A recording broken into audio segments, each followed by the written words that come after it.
You brought up a really good point that, like, you can't be kind and compassionate if I slaughter an animal.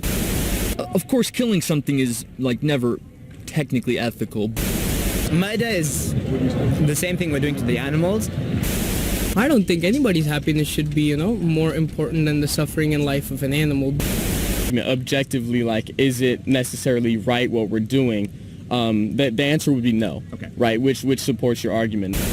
If I want a warrior, because like it or not, our society needs them to a certain extent, I'm going to feed them red meat.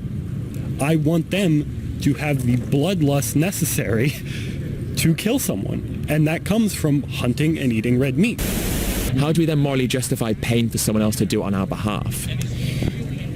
It's really hard to morally justify. I don't think it's morally justified, it's just practically justified, where it just ends up working out that way, where it's like, okay, well, somebody else can kill it for you, and then it turns out, okay, well, industry progresses, and then you have people whose job it is to, like, slaughter all day long, and it's like, is that fair to them either? Even just regardless of the animals, like, can I put that on somebody else even? And it's like, I don't know, probably not, but...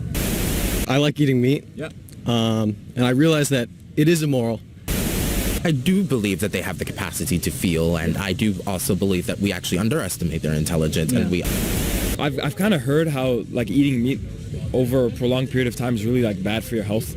And I also think, like, for the sake of animals too, like, just the way that they're treated, I think, like, that aspect of eating meat is pretty bad.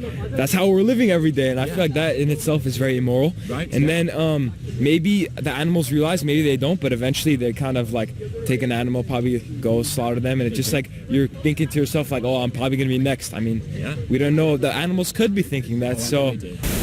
And I mean, certainly you feel bad for the fish when the shark eats it, but that is you don't argue that the shark is immoral. I think the difference here, though, is like there is an alternative. Like the shark has to eat the fish or starve to death, but it's like you could always eat the lentil curry that you brought up. So I think that's why veganism is a good point. I feel like you're actively converting me right now. Oh, good. That's the plan. I feel like my arguments sound very good.